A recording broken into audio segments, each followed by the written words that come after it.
Europe Matin.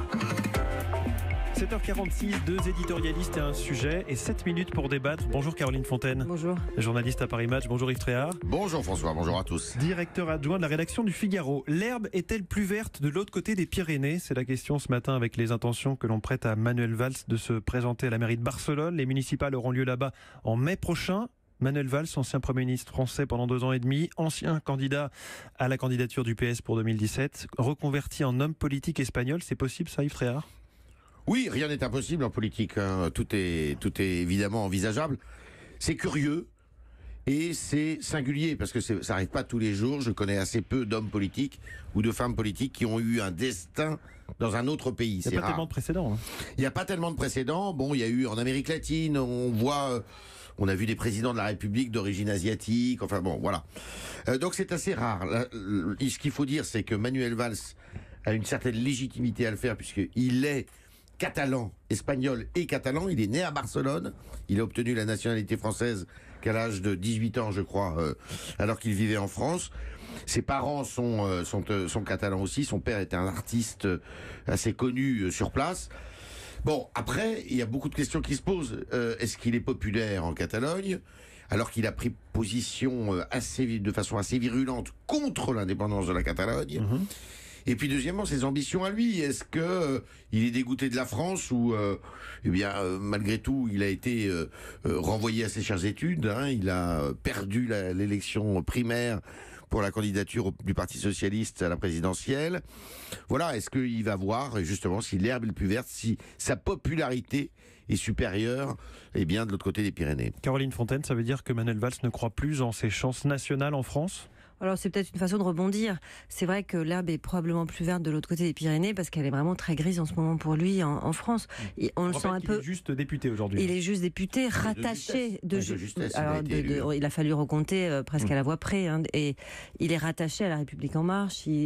Depuis qu'il a perdu la primaire, c'est vrai qu'on ne sait plus exactement où est-ce qu'il est. Il n'a pas soutenu Benoît Hamon qui a gagné la primaire. Ensuite, il a tenté de se raccrocher à Macron.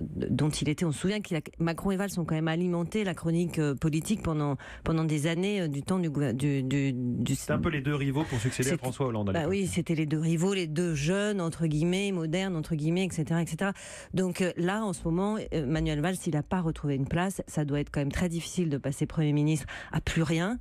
On le voit, et alors que de l'autre côté de la frontière, il est presque quotidiennement dans les journaux.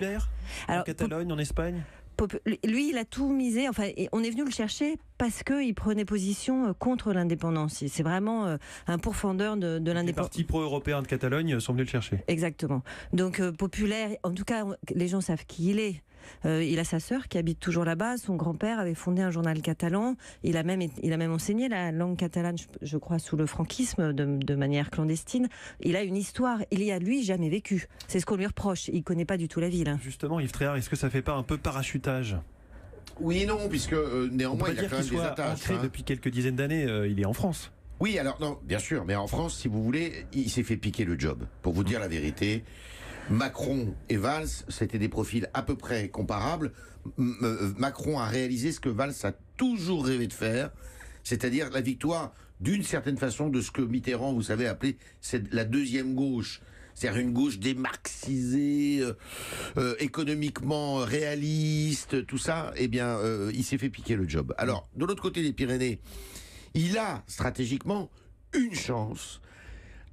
Cette chance, c'est que tous les partis pro-européens, c'est-à-dire la gauche espagnole, le PCOE, et le parti populaire espagnol, c'est-à-dire la droite conservatrice, qui sont anti-indépendance catalane, se joignent à lui. Plus un parti avec lequel il entretient des relations régulières qui s'appelle Ciudadanos. Ciudadanos, pour nos auditeurs, c'est à peu près l'équivalent de ce qu'est la République en Marche en France. Et bien justement, ce parti l'invite là encore prochainement, puisqu'il doit prochainement se rendre au mois de septembre à un meeting avec eux.